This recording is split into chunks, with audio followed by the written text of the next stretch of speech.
Saudara, Anda menyaksikan Breaking News Kompas TV terkait pra-peradilan gugatan penetapan tersangka Peggy Setiawan dalam kasus pembunuhan Vina dan Eki yang dilanjutkan dengan agenda sidang yakni membacakan jawaban dari Polda Jawa Barat atas gugatan dilayangkan oleh kuasa hukum Peggy. Kami masih bersama dengan Kudri Sitompul, pakar hukum pidana. Kita akan bertanya, Bapak, ini sudah berjalan kurang lebih hampir 2 jam dari awal sidang dimulai. Apa yang bisa Bapak lihat? Karena tampaknya panjang sekali nih yang dibacakan oleh tim hukum Polda Jawa Barat. Iya, jadi panjang karena membacakan isi keterangan saksi-saksi di dalam BAP yang dituangkan di dalam putusan. Itu mestinya kan nggak usah terlalu detail ya, dia bacakan bahwa ini.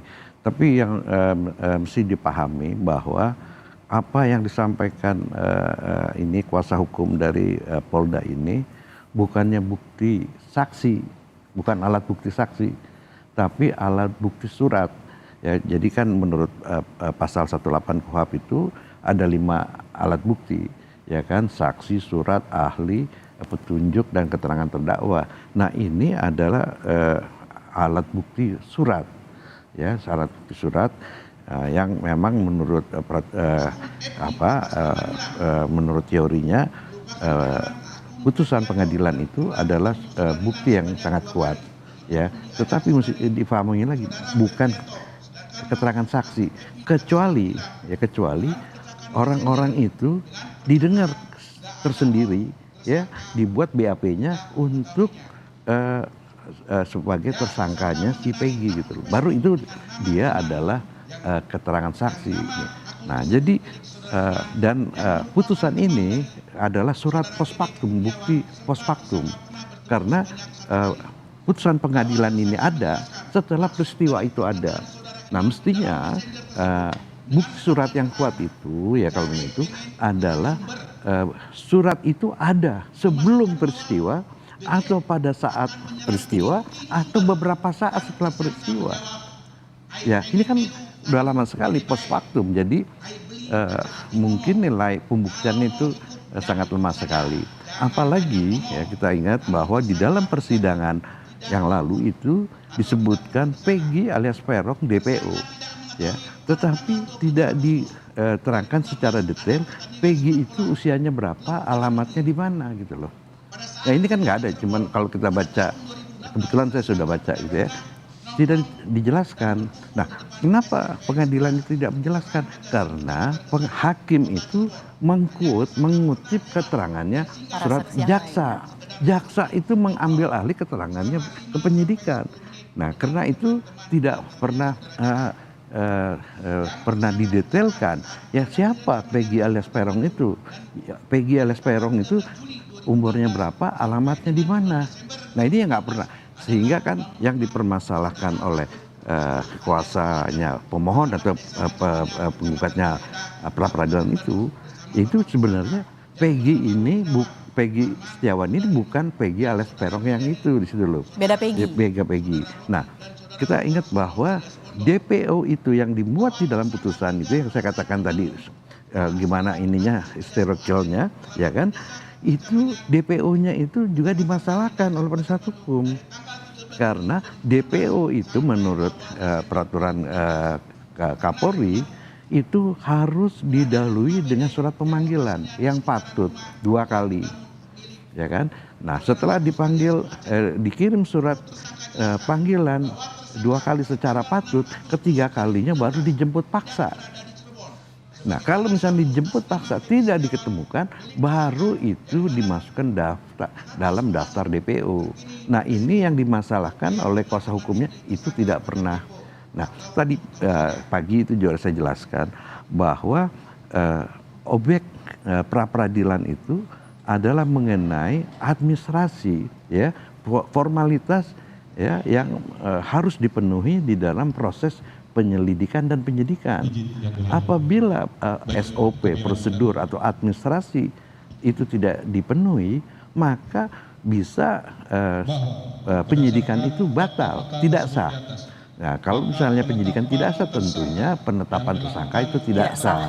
Nah, apalagi itu dijelas di dalam peraturan Mahkamah Agung nomor 2 tahun 2016 bahwa yang dimasalahkan di dalam pra peradilan itu adalah segi-segi formalitas di dalam penyidikan.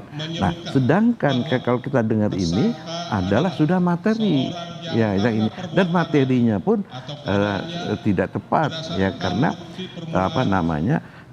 masih bisa dimasalahkan karena di dalam perkara ini ya saksi-saksi itu tidak jelas untuk saksi siapa. Nah, mestinya kalau misal sudah jelas bahwa si Yudi atau siapa jadi saksi si Peron Setiawan ini akan dikonfrontir. Anda kenal nggak sama dia? Kenal. Ya, bagaimana keterangannya, betul atau tidak? Itu dijamin oleh undang-undang. Ya, jadi setiap tersangka terdakwa itu mempunyai hak untuk pembelaan. Ya, kira-kira dia itu sependapat nggak dengan keterangan seorang saksi? Dia boleh bantah. Ya, tidak betul keterangan saksi itu. Nanti hakim akan menilai mana yang benar gitu loh. Nah, jadi di dalam keterangan yang disampaikan oleh kuasa hukum Polda ini masih bisa dipermasalahkan gitu loh, karena tidak pernah dikonfrontir oleh si katakanlah orang yang DPO, dalam hal ini katakanlah si Peggy Setiawan misalnya, ya kan. Nah, itu dari segi formalitasnya itu adalah mestinya orang-orang yang disebutkan ini dipanggil, diperiksa kembali ini dalam kasusnya si Peggy Setiawan sebagai tersangka, bukan sebagai DPO yang selama ini banyak dikatakan yang oleh masih polisi. ini kan bisa dipermasalahkan begitu. Apakah sesuatu hal yang common ketika kuasa hukum dari Polda Jabar ini atau mungkin ada kasus-kasus pra peradilan lain menggunakan perkara yang sudah diputus sebelumnya untuk menjadi jawaban atas pemohon dari pra peradilan? Bisa, sejauh itu ada persesuaian. Jadi bukti surat, salah satu alat bukti itu tidak bisa berdiri sendiri. Dia harus ada persesuaian dengan alat bukti yang lain. Kalau misalnya tidak ada persesuaian dengan alat bukti itu, maka alat bukti itu nilai pembuktiannya lemah, bahkan kadang-kadang diabaikan. Nah, yang penting harus ada persesuaian. Nah, sekarang menurut Mahkamah Konstitusi ya, bahwa keterangan seorang saksi itu bisa dijadikan alat bukti. Jadi unus testis itu tidak dikesampingkan oleh Mahkamah Konstitusi.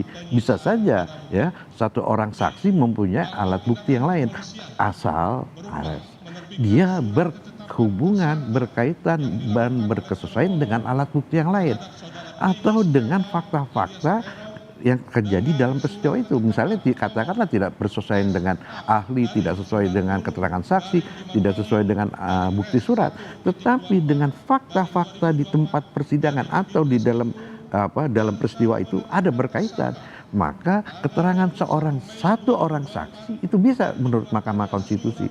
Jadi konsep unus testis itu tidak dipakai oleh ini karena bisa merugikan gitu menurut ini. Nah, mestinya dalam kasus ini kalau memang betul bahwa ada satu orang saksi yang namanya Aep itu, mestinya dia dong dipanggil. Dan mesti diingat bahwa Aep di dalam persidangannya lalu dia tidak pernah hadir. Ya, hanya dibacakan berita acara persidangan. Nah, di dalam putusan itu kalau kita perhatikan bahwa penuntut umum tidak mampu menghadirkan Aep itu karena tidak diketahui di mana keberadaannya. Tapi kan sekarang aneh, tiba-tiba Aep itu muncul. Ya, mestinya si Aep itu sekarang dipanggil gitu loh. Belum lagi saksi-saksi yang lain seperti ketua RT yang sampai sekarang juga belum ketahuan. Jadi kan mesti dipahami bahwa menurut Mahkamah Konstitusi seseorang itu bisa ditetapkan sebagai tersangka apabila ada dua alat bukti. Ya, alat bukti yang sebagaimana dimaksud pasal 18 KUHP. Ya kan? Nah, sekarang kita pengen tahu apa dua alat buktinya. Satu, misalnya surat ini, nah surat yang berupa putusan, dan surat putusan itu sebenarnya mempunyai pembuktian yang rendah karena tidak pernah dikonfirmasi oleh yang bersangkutan, dan ini post factum, bukti suratnya ini post factum gitu loh, ya, nah, ya itu satu. Kedua, alat bukti apa lagi? Ya, saksinya siapa? Mestinya kalau ada saksi yang seperti di mana disebutkan dipanggil mereka itu walaupun dia terpidana. ya kan? Ya dia menyatakan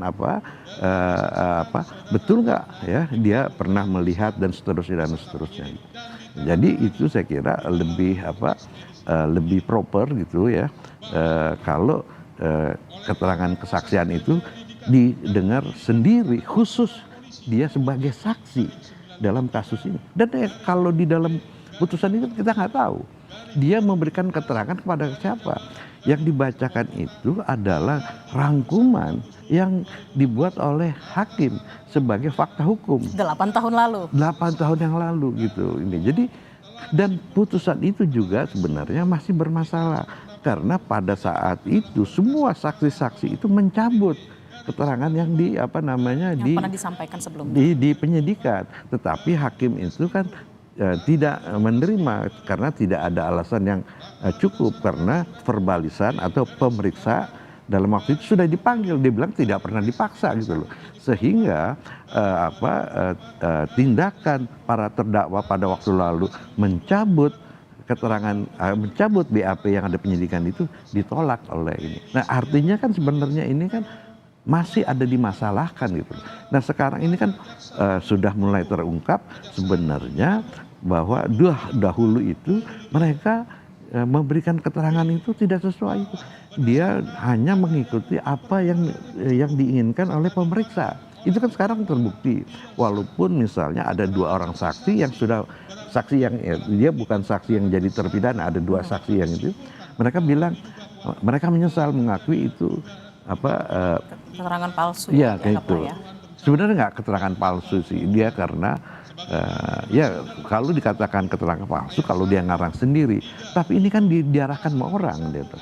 Jadi keterangan yang dahulu itu juga tidak bebas dia memberikan keterangan kali ini, walaupun ya masih dimasalahkan. Ya Anda kan sekarang baru bilang begitu, kenapa nggak dahulu, ya kan? Nah dahulu kan mereka bilang saya takut Pak, ya kan ini. Terus saya ingat ya, waktu yang didengar keterangan ini rata-rata usianya waktu itu adalah 19.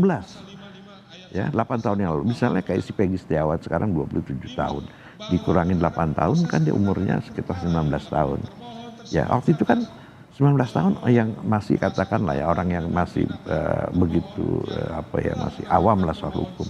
Apalagi dia wajar orang ketakutan berhadapan dengan kepolisian karena dia tidak didampingi oleh penasihat hukum gitu. Nah, jadi saya kira itu banyak masalah-masalah yang bisa dipermasalahkan di dalam ini. Misalnya juga ya kan, apakah penyidikan atau pemeriksaan keterangan saksi-saksi itu sudah sesuai dengan aturan. Misalnya kan pemeriksaan penyidikan itu dasarnya adalah surat perintah penyidikan. Surat perintah penyidikan itu berdasarkan surat pelimpahan penyelidikan. Nah, surat penyelidikan itu dasarnya LP, laporan polisi. Nah, yang faktanya terjadi, mereka ditanya dulu sebagai saksi, baru LP-nya dibuat. Nah, ini sekarang akan menjadi jelas betul nggak cerita seperti itu. Nanti kita bisa lihat kalau misalnya bukti-bukti pemanggilan, penetapan sprindik dan macam-macam itu kan nanti akan dilihat di persidangan pra peradilan. Betul nggak ini backdated atau enggak? Baik, terima kasih Pak Kudus Sitompul. Kita akan lanjutkan breaking news Kompas TV, saudara, terkait dengan pra peradilan gugatan penetapan tersangka Peggy Setiawan.